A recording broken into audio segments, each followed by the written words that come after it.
Alors par rapport à ces questions que j'ai posées, il y a un paradoxe. Quand vous interrogez un astrologue sur les horoscopes des journaux, alors là, il n'a que mépris, que rejet pour cette pratique. Et quels sont ses arguments?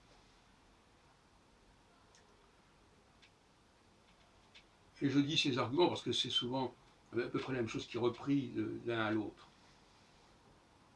Ils se sont donné le mot. Eh bien, c'est trop général. C'est pas vrai que tout le monde vit la même chose, la même vie. C'est le genre d'argument qu'on entend contre les horoscopes. Alors je ne suis pas en train de défendre les horoscopes dans leur formulation actuelle, mais il y a du vrai dans la méthodologie horoscopique. C'est là mon message actuellement. C'est ça le paradoxe. Il y a de la calomnie à propos de l'astrologie, de l'horoscopie, de la part des astrologues eux-mêmes, qui ont intérêt à diaboliser une certaine forme d'astrologie pour dire mais nous on n'est pas du tout comme ça. Nous on a tout à fait d'autres méthodes, c'est une instrumentalisation. Il y a la bonne astrologie et il y aurait la mauvaise astrologie. Mais quelle est la bonne et quelle est la mauvaise, c'est toute la question. On vient au débat de tout à l'heure.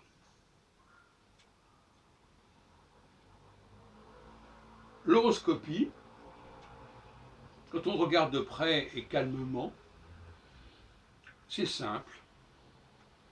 La personne naît à un certain moment. À ce moment-là, il y a une situation. Je ne parle pas des autres planètes. Je dis à ce moment-là, l'ascendant, il tombe dans un certain signe.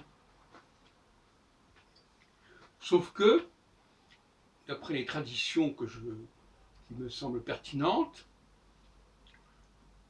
ce sont des étoiles qui sont là à ce moment-là, qui se montent à ce moment-là. C'est ce qu'on appelle en astrologie hindoue les nakshatras, en astrologie égyptienne les constellations décanaires, au nombre de 36. Le nakshatra est au nombre de 26 ou 27. Ce sont des astérismes et on est sous un certain astérisme. Il y en a 36, comme je viens de dire, dans l'astrologie égyptienne, 12 multiplié par 3, puisqu'un décan, ça veut dire le tiers d'un signe de 30 degrés, ou bien, les nakshatras. Mais ça ne suffit pas. Ce n'est pas encore assez précis, diront les astrologues sérieux. Là. Alors, ils vont nous inventer aussi tout un discours que finalement, les horoscopes des journaux ne sont pas réalisés sérieusement, c'est fait n'importe comment, par n'importe qui. C'est possible, mais la question n'est pas là, il ne faut pas jeter le bébé avec l'eau du bain. La question de savoir s'il y a effectivement une méthodologie qui existe au niveau des horoscopes. Le mot horoscope renvoyant au mot ascendant, littéralement, c'est ce qu'on voit à l'heure de naissance, à l'heure. On n'est pas à la minute près. Il ne s'agit pas non plus, là je précise, de dire qu'on a la psychologie relative à ce décan, par exemple. Non. Ça veut dire simplement que on va capter les planètes qui passent tout au long de la vie à travers le prisme de cet ascendant. Les aspects des différentes planètes par rapport à cet ascendant. Alors certains lancent le bouchon un peu loin en disant on va regarder aussi les 12 maisons qui sont construites à partir de l'ascendant et selon la maison, on pourra donner des informations complémentaires si c'est en maison 3, en maison 5, etc. Mais ça, c'est pas indispensable. Moi, je n'y tiens pas. En revanche, calculer quand l'ascendant est aspecté par une planète me paraît intéressant.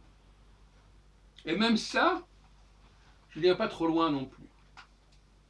Parce que je ne pense pas que nous soyons sensibles à toutes les planètes. Donc nous avons une planète qui nous détermine.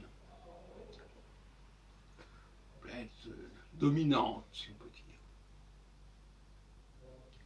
Alors là aussi, les astrologues vont protester en disant mais c'est trop simple tout ça, vous comprenez.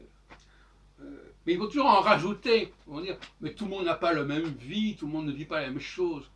Mais il parle à qui là? Il parle à des gens qui sont complètement butés, bornés. C'est pas parce que quand les gens lisent un horoscope, ils ne s'imaginent pas que chaque personne aura la même vie parce que c'est écrit comme ça. Ils savent très bien qu'il y a plusieurs façons de comprendre les textes. Il faut les recontextualiser. Donc on voit qu'il y a beaucoup de mauvaise foi dans ce débat. Et moi, ce qui m'intéresse pour les prochaines années, c'est de réconcilier les astrologues avec l'horoscopie, bien pensée et bien conduite.